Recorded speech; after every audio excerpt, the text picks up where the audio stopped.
राधे राधे। कैसे हैं आप सब? मैं अच्छी हूँ, आशा करती हूँ आप भी अच्छे होंगे, अपनी अपनी फैमिली के साथ खुश होंगे। बुरे लोग बुरा समय आपसे बहुत दूर रहें। मेरे वीडियोस को देखने के लिए और लाइक करने के लिए, कमेंट करने के लिए धन्यवाद।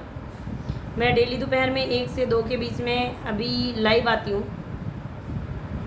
तो अगर आप मुझसे बात करना चाहते हैं, जुड़ना चाहते हैं, तो आप लाइव ज्वाइन हो सकते हैं। और चैनल पे नए हो तो चैनल को सब्सक्राइब कर लीजिएगा। देखिए, शादी वो कहते हैं ना, गुड्डे गुड़ियों का खेल नहीं होता। जी हाँ, मैंने भी शादी 7 जन्मों के रिश्ते के तौर पे की थी और निभाई भी। जितना हो सका एक तरफे रिश्ते को निभाया, जी जान लगा दी उस रिश्ते में, पर कोई फ़ायदा नहीं हुआ। अगर पार्टनर चरित्रहीन है, कैरेक्टरलेस है, उसकी आदतें ख़राब हैं, तो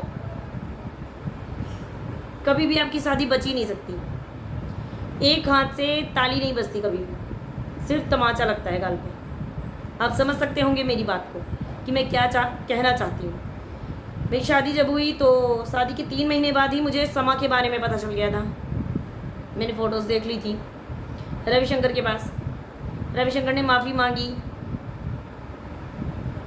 मुझसे कुछ लोगों ने बोला कि ऐसा नहीं है, शादी के पहले सबका अफेयर होता है, शादी के बाद सब ठीक हो जाते हैं। मैंने कहा ठीक है।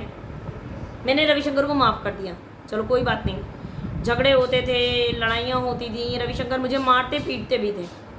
और जब दवाई की ज़रूरत होती थी, दवाई की, तो रविशंकर मेरे पापा को कॉल करके बोल देते थे कि भाई सानू की तबीयत ख़राब है, आप ले जाइए, इसको इलाज की ज़रूरत है। या फिर वो ला करके मेरे मायके में मुझे पटक देते थे। मेरे मायके वाले मेरा इलाज कराते थे और उसके बाद जब मैं ठीक हो जाती थी तो मुझे फिर से पर्वतखेड़ा लालगंज ले जाते थे रविशंकर। बहुत प्रेशर देने के बाद बंदे को मेरे फौजी पति, आप ध्यान से सुनिएगा, उनको ये नहीं था कि मैं साल में अगर 85 दिन की छुट्टी आया हूँ बीच बीच में करके पूरे साल में, तो मुझे अपनी बीवी के साथ रहना चाहिए।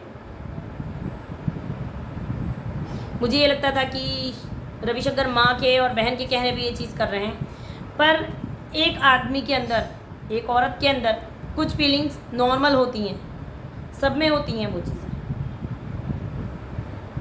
रविशंकर की भी अंदर है, जैसे भूख है और भी कुछ चीज़ें, वो नॉर्मल हैं, वो सबको लगती हैं। वो मम्मी के कहने से या बहन के कहने से इंसान खाना खाना नहीं छोड़ देगा, किसी के साथ रहना नहीं छोड़ देगा, रिलेशन में जाना नहीं छोड़ देगा। आप समझिए मेरी बात को। सेम चीज़ें मुझे घर से रविशंकर निकाल देते थे। मुझे लगता था मेरा पति कितना बेचारा है, अपनी माँ से की बातों में आके मुझे घर भेज दिया 6 महीने के लिए और बंदा आके अपनी माँ के पास रह रहा है। बिल्कुल नहीं, उस घर में एक दूसरी औरत भी है जो रविशंकर की बीवी की जगह लेके बैठी है। इनलीगल है तो क्या हुआ है। उसके बाद अगल बगल के गाँव में भी 1-2 औरतें हैं। मैं ये बोलती हूँ पहले कि लोगों ने ये बोला कि भाई अभी आपका पति मारता पीटता है, कोई बात नहीं, एक बच्चा हो जाने के बाद सब कुछ ठीक हो जाएगा।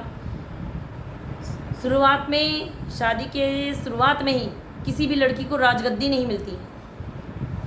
बहुत से लोगों ने, बहुत सी लड़कियों ने ये चीज़ें सुनी होगी। इसका मतलब ये होता है, इसका अर्थ मैं आपको बता देती हूँ कि शादी के बाद लड़कियों को बहुत कुछ सहना पड़ता है, बहुत कुछ बर्दाश्त करना पड़ता है, तब जा कर के लाइफ में आगे 10 साल, 12 साल, 15 साल, कभी कभी बुढ़ापे में खुशियाँ मिलती हैं।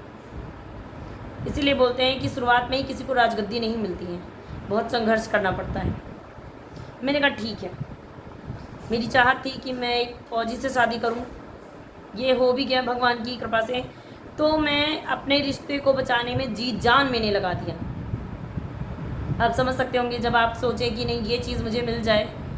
वो मेरी शादी तो अरेंज मैरिज थी, पर मेरे लिए वो किसी लव मैरिज से कम नहीं थी, क्योंकि जो चीज़ मैंने सोची थी एक फ़ौजी से शादी करना, वो हो गया था शादी करना। और उसके बाद की ज़िंदगी इतनी कठिन, इतना नरक होगा, वो मुझे नहीं पता था। दिन बीतते रहे, प्रॉब्लम्स बढ़ती रही। ये हुआ कि नहीं, ये बच्चा हो जाए, हो भी गया। मैंने ट्रीटमेंट कराया सिर्फ इस बात पे कि बच्चा हो जाएगा, सब कुछ ठीक हो जाएगा। मैं जब भटिंडा में गई तो मैंने ट्रीटमेंट कराया और मुझे मेरा बेटा हुआ। चीज़ें ठीक नहीं हुई, बच्चे बदतर हो गई। पहले मुझे अकेले को खाना नहीं मिलता था, सड़ा हुआ खाना या बदबू वाला खाना दिया जाता था। बाद में मेरे बच्चे को दूध नहीं मिलता था, उसके लिए पंचायत हो जाती थी। पहले मुझे इलाज नहीं मिलता था, मायके भेज दिया जाता था। बाद में भी कुछ नहीं बदला, बच्चे के साथ मुझे मायके भेज दिया जाता था कि जाओ बेटा तुम्हारा बीमार है, इलाज करा के आओ। और ये चीज़ें मेरे फौजी पति, मेरे फौजी साहब के रहते हुए होती थी। पंचायत भी हुई है जो रविशंकर के रहने पे हुई है, और इलाज के लिए भी जो भेजा जाता था मायके, वो भी रविशंकर के रहने पे ही भेजा जाता था। तो अब ये मत बोलिए कि फौजी नहीं है घर पे तो उसके घर वालों ने कर दिया है, नहीं, ये रविशंकर खुद कर रहे थे। पहले मैं अस्पताल में अकेले पड़ी रहती थी, मेरे पापा रहते थे मेरे साथ। जैसे मैं बीमार हुई, बहुत ज़्यादा बीमार हुई, तो बाद में मेरे बच्चे की जब तबीयत ख़राब हुई, हॉस्पिटल में एडमिट करने का टाइम आया, तो रविशंकर की फ्रेंड की बीवी को डिलीवरी होनी थी और रविशंकर अपने दोस्त की बीवी की डिलीवरी करा रहे थे, और दूसरी तरफ उनका बच्चा एडमिट था। और एक और चीज़ मैं बोलना चाहूँगी, ये चीज़ इंसानियत के तौर पे मुझे नहीं बोलनी चाहिए थी, पर ये चीज़ बोलना ज़रूरी है कि रविशंकर कहते हैं इनके पापा शानू के बेईमान हैं। उसी बेईमान जिसको बोलते हो ना आप रविशंकर, जब तुम्हारे यहाँ से दूर के रिश्तेदार तक हॉस्पिटल में एडमिट रहते थे ना, डिस्ट्रिक्ट हॉस्पिटल रायबरेली में, तो मेरे यहाँ से ही, मेरे पापा की कमाई से खाना जाता था। और एक चीज़ और बताऊँ, एक बार रविशंकर के घर वालों ने इन पर ब्लैक मैजिक किया था, काला जादू समझते होंगे आप। रविशंकर ड्यूटी नहीं जा पा रहे थे उस टाइम पे। रविशंकर की पोस्टिंग थी मनाली में, कुल्लू में। मेरे पापा ने 1 महीने रविशंकर को डेली ट्रेन पे बिठाया जाता था, बंदा भाग जाता था, उसे ढूंढ के फिर घर लेके आया जाता था। ऐसे हो गए थे रविशंकर। फिर लास्ट में मैं और मेरे मामा जो अलावलपुर के हैं, जिनकी डेथ हो गई है, मैं और मेरे मामा, मेरे फादर ने खुद पैसे दे के, किराया दे के, तब रविशंकर को वहाँ पे कुल्लू में छुड़वाया था। उनकी यूनिट में मैं खुद छोड़ के आई हूँ, ठीक है। तो तुमसे अच्छा रविशंकर एक कुत्ता पाल लेते ना, मैं और मेरे फादर, तो वो वफादार होता। धोखेबाज और बेईमान कौन है ये तो तुम्हें पता होगा। घर से भाग गए, चोरी की, सब कुछ किया। इतना भी मत गिरो कि इंसानियत शर्मसार हो जाए।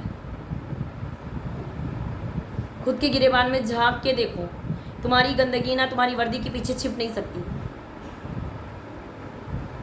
तो जो लोग बोलते हैं ना कि फौजी ऐसे नहीं कर सकते, सारे नहीं कर सकते हैं, मैं सबको मेंशन भी नहीं करती हूँ कि आपका फौजी पति अच्छा होगा।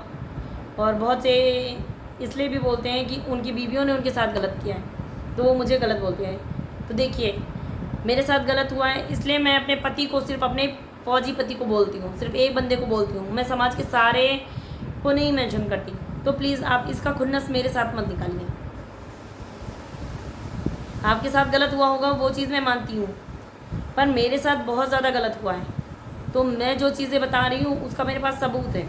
आपके साथ अगर आपकी पार्टनर ने गलत किया है तो वो चीज़ मैं समझ सकती हूँ, क्योंकि पाँचों के लिए बराबर नहीं होती हैं। तो हो सकता है कहीं आदमी गलत है, कहीं औरत गलत है, पर आप मुझे इस तौर पे जज करें, कुछ सब्सक्राइबर है मेरे, इस तौर पे जज करो कि उनकी बीवी ने उनके साथ गलत किया है तो मैं भी रविशंकर के साथ गलत कर रही हूँ, तो ये ठीक नहीं है। और जो लोग कहते हैं भाई बच्चा होने के बाद सब ठीक हो जाएगा, ये होने के बाद सब ठीक हो जाएगा, कुछ भी ठीक नहीं होता। मेरी शादी को 1900 साल लगाए, 18 साल कंप्लीट हो गया, कुछ भी ठीक नहीं हुआ। रविशंकर पहले भी भागते थे, रविशंकर अब भी भागते थे। रविशंकर पहले भी मारपीट करते थे, अब ये बदल गया है थोड़ा सा कि अब बच्चे को भी जान से मारने की कोशिश करते हैं। पहले मैं अकेले भूखी रहती थी, अब बच्चा भी साथ में भूखा रहता है, परेशान होता है। तो कुछ भी नहीं बदला हमारी लाइफ में। तो ये सोच के कि 2-4 साल बाद, 10 साल बाद, 15 साल बाद सब बदल जाएगा, कुछ नहीं बदलेगा। अपनी लाइफ का फैसला अभी कर लो। अगर भगवान ने आपको मौका दिया है ना, उसका फ़ायदा उठा लो, क्योंकि भगवान हमें जताते रहते हैं कि ये इंसान तुम्हारे लिए गलत है, सही नहीं है। जैसे मेरे साथ हुआ, जब समा का पता चला, तब भी अगर मैं छोड़ती तो आज मुझे ये दिन नहीं देखना पड़ता, मैं भी कहीं खुश रहती। बेशक किसी गरीब के घर में होती पर खुश रहती। आज मैं परेशान हो रही हूँ, मेरा बच्चा मेरे साथ परेशान हो रहा, मेरी सिर्फ समाज के कुछ लोगों की बात मानने की वजह से कि आगे जाके सब ठीक हो जाएगा। 6-7 बार रविशंकर को रिटर्न में माफ़ करने के बाद, मौखिक तो आप छोड़ दीजिए, रिश्तेदारों वाला छोड़ दीजिए कि समझाया है तो समझ मैंने माफ़ कर दिया, वो भी छोड़ दीजिए। लिखित में माफ़ करने के बाद भी अगर रविशंकर नहीं सुधरे हैं तो रविशंकर वो इंसान है कभी नहीं सुधरेंगे। नाली के कीड़े को आप कितना भी अच्छी जगह रख लो, वो नाली में ही गिर के रहेंगे का। तो वैसे ही रविशंकर, गंदगी उन्हें पसंद है तो वो गंदगी में जाएंगे, आप कितना भी उन्हें अच्छा बनाने की कोशिश कर लो। वीडियो अच्छी लगी हो तो लाइक कर दीजिएगा। बाय।